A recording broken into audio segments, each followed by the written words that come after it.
जय हिंद साथियों, आप सभी का स्वागत है आज की इस नई क्लास में। और आज हम शुरुआत करने जा रहे हैं कक्षा 11 के इतिहास की दोस्तों अध्याय 3 के यायावर साम्राज्य के बारे में। हमने दोस्तों एक तो लेखन कला और शहरी जीवन को बहुत ही अच्छी तरीके से जो हमारा पहला पार्ट था उसको खत्म किया था। उसके बाद 3 महाद्वीपों में फैला हुआ साम्राज्य मात्र दोस्तों 2 वीडियो में हमने कंप्लीट कर लिया है। अगर आप उन क्लासों को नहीं देखे हैं तो प्लेलिस्ट में जाकर देखिए, आपको वहां पर अच्छी तरीके से शॉर्ट नोट्स के माध्यम से मिल जाएगी। दोस्तों ये क्या है दोस्तों, हस्तलिखित नोट्स है, लेकिन मैं इनको दोस्तों पीडीएफ में कन्वर्ट करके लाता हूं ताकि आपको कोई दोस्तों परेशानी नहीं हो समझने में, क्योंकि दोस्तों बहुत ही अच्छी तरीके से समझाने वाले हैं आज के इस अध्याय को, यायावर साम्राज्य को। जिस तरह से हमने लेखन कला का शहरी जीवन जो उसकी शुरुआत की थी और उसको अंत किया था 3 वीडियो में, मात्र 3 वीडियो में हमने खत्म किया था। उसी तरह से दोस्तों 3 महाद्वीपों में फैला हुआ साम्राज्य को हमने 2 वीडियो में कंप्लीट कर लिया है। जिसको अभी तक आपने नहीं देखा तो जाकर देखिए। उन क्लासों की अगर आपको पीडीएफ चाहिए तो टेलीग्राम चैनल से जुड़े अपनी ज्ञानधारा पर। और चलिए दोस्तों आज की शुरुआत करते हैं हम कक्षा 11 इतिहास की अध्याय 3 के यायावर साम्राज्य। आखिरकार दोस्तों हम इस पार्ट से यानी दोस्तों नाम से अनुमान लगाए तो आखिरकार ये क्या है, यायावर साम्राज्य। साम्राज्य का मतलब तो आप समझ गए, क्योंकि हमने 3 महाद्वीपों में फैला हुआ साम्राज्य के बारे में विस्तृत चर्चा कर ली है। तो साम्राज्य का मतलब कोई शासनकाल सत्ता होगा दोस्तों। उसी प्रकार ये यायावर क्या है दोस्तों, तो यायावर को दोस्तों खानाबदोश कहते हैं। और यही दोस्तों घुमक्कड़ यानी दोस्तों एक स्थान पर नहीं रखकर अलग अलग स्थान पर जाते हैं। एक स्थान पर ठहरेंगे, वहाँ उसको छोड़कर दूसरे स्थान पर चले जाएंगे। यानी दोस्तों घुमक्कड़ जो जाति होती है वो दोस्तों यायावर कहलाती है। जो लुटेरे वुटेरे होते हैं वो कौन होते हैं दोस्तों, यायावर। और उनका किस तरह से साम्राज्य का विस्तार हुआ, किस तरह से वो आगे बढ़ी। तो चलो दोस्तों आगे बढ़ते हैं, पार्ट की शुरुआत करते हैं यायावर साम्राज्य की। तो क्या हुआ दोस्तों, देखिए कि भूमिका क्या है इस पार्ट की। तो भूमिका के बारे में बात करें तो दोस्तों एक शासन आएगा, हम पढ़ेंगे चंगेज खान के बारे में। तो दोस्तों चंगेज खान एक शासक यानी दोस्तों शासक बनेगा। ये क्या दोस्तों, घुमक्कड़ जाति का था। कहाँ का था दोस्तों, घुमक्कड़ जाति। तो ये क्या है दोस्तों, मध्य एशिया स्टेपिक प्रदेश का मंगोल जाति का था। ये कौन दोस्तों, चंगेज खान। ये दोस्तों मंगोलिया एक देश है दोस्तों, चीन के आगे है दोस्तों मंगोलिया, जो कि दोस्तों मध्य एशिया के अंदर आता है। और दोस्तों ये मध्य एशिया के अंदर जो स्टेपिक क्षेत्र है, स्टेपिक की मैंने बात की है दोस्तों, जो हमारे वो हमने बात की कि किस तरह से घास के मैदान होते हैं। हमने लेखन कला और शहरी जीवन के बारे में, मेसोपोटामिया में हमने स्टेपिक क्षेत्रों के बारे में अच्छी तरह से जाना है। उसी तरह से दोस्तों ये मंगोल जाति का है। कौन दोस्तों, चंगेज खान। और मंगोलिया देश है दोस्तों इनका। मोंग के दोस्तों हम भूमिका बता रहे हैं, आपको पूरी अच्छी तरीके से समझाएंगे कि मोंग के यानी दोस्तों चंगेज खान का पोता है 1251 से 60 तक दोस्तों फ्रांस के लुई 16वें को 1226 से 70 यानी दोस्तों फ्रांस का जो यानी दोस्तों मोंग के एक चंगेज खान का पोता है जो 1251 से 60 तक रहा। और फ्रांस का लुई 9वें यानी दोस्तों 1226 से 70 तक रहा। इसको चेतावनी देकर आ गया। कौन दोस्तों, मोंग के। और फिर दोस्तों बाटू, ये भी दोस्तों इसी का दोस्तों पुत्र है यानी दोस्तों पोता होगा, जो दोस्तों 1236 से 1241 में अभियान किया और रूस, पोलैंड, हंगरी इन पर विजय करता है दोस्तों। कौन, बाटू। इसी तरह से भूमिका दोस्तों कि चंगेज खान मध्य एशिया स्टेपिक क्षेत्र का है, मंगोल जाति का है।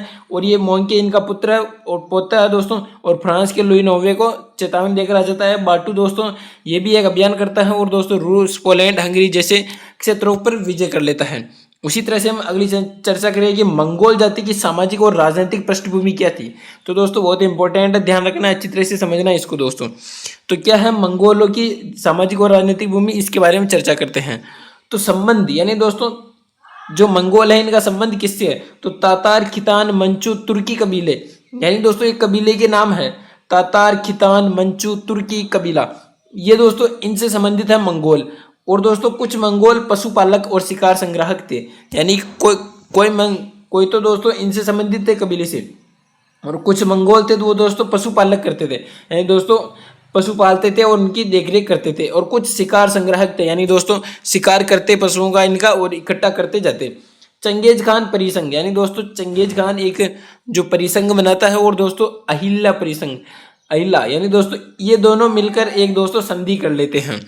यानी कौन कौन दोस्तों, चंगेज खान परिसंघ और अहिल्या परिसंघ, इन दोनों को मिलकर यानी दोस्तों ये दोनों मिल जाते हैं। उसी तरह से हम बात करें कि व्यापार, तो व्यापार दोस्तों वस्तु विनिमय के लिए चीन यानी दोस्तों वस्तु जो विनिमय करते वो दोस्तों चीन से करते। यानी दोस्तों वस्तु विनिमय किससे करते दोस्तों, चीन से। क्योंकि दोस्तों जैसे मान लो ये एशिया है दोस्तों, क्या है दोस्तों, ये एशिया।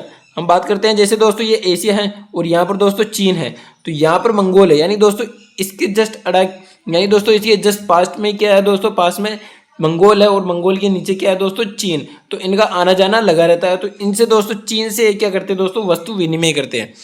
उसी प्रकार दोस्तों यायावर लूटपाट करते और दोस्तों कुछ ना कुछ करते रहते, लूटते और दोस्तों जो वहाँ की जनता रहती थी उनको परेशान करते थे, लूटते और आ जाते थे। तो क्या हुआ दोस्तों, 8वीं सदी यानी दोस्तों 8वीं ईस्वी पूर्व, 8वीं ईस्वी पूर्व में दोस्तों चीन ने किलेबंदी कर ली। जैसे दोस्तों ये चीन है, तो इसने क्या दोस्तों इन यायावरों के लूट से परेशान होकर चीन के चारों तरफ क्या कर ली दोस्तों, किलेबंदी कर ली। यानी दोस्तों किलेबंदी कर ली कहाँ पर दोस्तों, चीन में। और तीसरी शताब्दी ईस्वी पूर्व, जो कि दोस्तों तीसरी शताब्दी ईस्वी पूर्व के आते आते चीन की महान दीवार, जो कि दोस्तों चीन में एक महान दीवार है जो पूरे विश्व की सबसे बड़ी दीवार है, उसका दोस्तों तीसरी शताब्दी ईस्वी पूर्व में पूरा निर्माण हो जाता है। जैसे चीन की महान दीवार हो गई दोस्तों, आज भी सबसे महान दीवार दोस्तों चीन की मानी जाती है। तो क्या होता है दोस्तों, मंगोल फिर भी चीन के अंदर घुस जाते हैं इस दीवार को भेद कर। तो चलिए दोस्तों क्या होता है कि तीसरी शताब्दी ईस्वी पूर्व में तो चीन की महान दीवार बन गई। फिर क्या होता है दोस्तों, देखिए कि चंगेज खान के जीवन वृत्तांत के बारे में बात करते हैं दोस्तों, बहुत ही इंपॉर्टेंट है। चंगेज खान का जन्म, तो दोस्तों चंगेज खान का जन्म 1162 ईस्वी को हुआ दोस्तों। इनको देखना दोस्तों बहुत ही इंपॉर्टेंट है। चंगेज खान का जीवन वृत्तांत कई बार एग्जाम में पूछ चुका और दोस्तों पूछेगा, आपको बहुत ही अच्छी तरीके से ध्यान रखना है। ये दोस्तों बहुत ही इंपॉर्टेंट नोट्स है, इनको अच्छी तरीके से ध्यान में रखना है। चंगेज खान का जन्म दोस्तों 1162 ईस्वी में हुआ और दोस्तों मंगोल यानी दोस्तों मंगोलिया में ओमान नदी के किनारे हुआ था। प्रारंभिक में इसका नाम दोस्तों तेमुजीन था। ये बहुत ही इंपॉर्टेंट है, इसको अच्छी तरीके से दोस्तों स्टार लगा लेना और दोस्तों कहीं कहीं पर लिख लेना कि चंगेज खान का प्रारंभिक नाम क्या था दोस्तों, तेमुजीन। पिता दोस्तों यसुजी और दोस्तों माता ओलन इके। 1170 ईस्वी के दशक में अपहरण कर लिया दोस्तों किसका, ओलन इके, इनकी माता का अपहरण हो गया और दोस्तों पत्नी बोर्टे इसका भी दोस्तों अपहरण कर लिया, जिससे दोस्तों इनमें दोस्तों कुछ संघर्ष किया है दोस्तों, कुछ बदला लेने की भावना उत्पन्न हुई दोस्तों किसमें, चंगेज खान के अंदर। फिर क्या हुआ दोस्तों, कुरिलताई। कुरिलताई दोस्तों मंगोल जो कबीला उसकी एक सभा दोस्तों मान्यता चंगेज खान ने दी।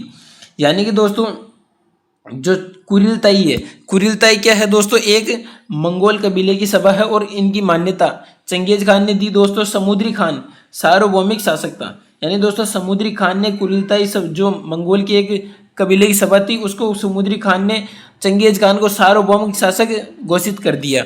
उसी तरीके से क्या होता है कि दोस्तों 1213 ईस्वी में चीन की महान दीवार पर अतिक्रमण हो जाता है।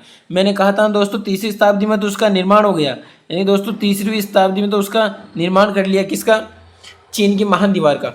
और दोस्तों 1213 ईस्वी में मंगोल जो कि दोस्तों मंगोलिये थे, चंगेज खान थे, उन्होंने दोस्तों चीन की महान दीवार पर अतिक्रमण कर लिया दोस्तों। फिर क्या होता है कि 1219 से यानी दोस्तों 1219 से 1221 ईस्वी तक ओट्रार यानी दोस्तों ओट्रार, बुखारा, समरकंद, बल्ब, गुरगंज, मर्व, निसापुर, हेरात, इन जैसे क्षेत्रों पर दोस्तों समर्पण कर लिया। यानी दोस्तों इन पर सभी पर अधिकार कर लिया किसने दोस्तों, चंगेज खान ने। फिर क्या होता है दोस्तों 1227 ईस्वी पूर्व में मृत्यु हो जाती है किसकी दोस्तों, चंगेज खान की। ये दोस्तों जीवन वृत्तांत ना ये बहुत ही इंपॉर्टेंट है दोस्तों, बहुत ही अच्छी तरीके से आपको नंबर दिलाएगा। आपको इसको अच्छी तरीके से समझना और हमेशा के लिए याद करना है। किस तरह से इसमें देखिए दोस्तों क्या क्या इंपॉर्टेंट है। चंगेज खान का जन्म याद करिए दोस्तों, और दोस्तों मंगोल याद करने की कोई जरूरत नहीं क्योंकि दोस्तों यहाँ पर प्रारंभिक नाम बहुत ही इंपॉर्टेंट है। पिता माता इतने इंपॉर्टेंट नहीं है दोस्तों, इनको आप याद कर सकते हो फिर भी। और दोस्तों पत्नी को नहीं करना है आपको, मेन कुरिलता याद करना है, मंगोलों की सभा और दोस्तों मान्यता चंगेज खान ने दी और समुद्री खान ने इसको सार्वभौमिक शासक घोषित किया चंगेज खान को।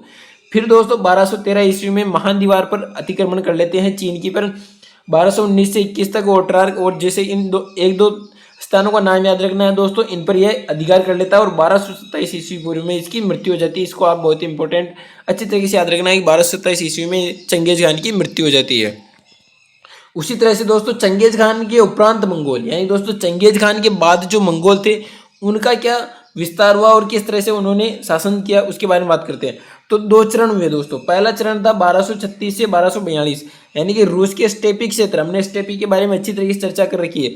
बुल्गार और दोस्तों कीव, पोलैंड, हंगरी पर विजय कर लेते हैं। जो चंगेज खान के बाद में जो मंगोल हुए दोस्तों वो 1236 से 42 में रूस के स्टेपी क्षेत्र बुल्गार, कीव, पोलैंड, हंगरी जैसे क्षेत्रों पर विजय कर लेते हैं। उसी प्रकार दूसरा चरण है दोस्तों 1255 से 1300 यानी कि दोस्तों चीन, ईरान, इराक, सीरिया पर विजय कर लेते हैं। कौन दोस्तों, मंगोल। चंगेज खान के बाद जो चंगेज खान के बाद मंगोल हुए उन्होंने दोस्तों 1255 से 1300 ईस्वी में चीन, ईरान, इराक, सीरिया पर विजय कर लेते हैं। दो पीढ़ियां कमजोर थी दोस्तों मंगोलों की, एक थी दोस्तों जोची और ओगोदई, यानी दोस्तों ये ओगोदई जोची दो बहुत ही कमजोर पीढ़ियां थी। और दोस्तों तुली, यहाँ पर दोस्तों तोलुइद शाखा की जो उत्तराधिकारी थे, ये दो पीढ़ियां थी दोस्तों, दोनों कमजोर पीढ़ियां थी मंगोलों की। उसके बाद क्या हुआ दोस्तों, 1250 ईस्वी में ईरान अभियान मोंके गया, यानी दोस्तों तुलुई वंश का था। मोंके किस वंश का था दोस्तों, तुलुई वंश। ईरान पर 1250 ईस्वी में ईरान अभियान करता है मोंके।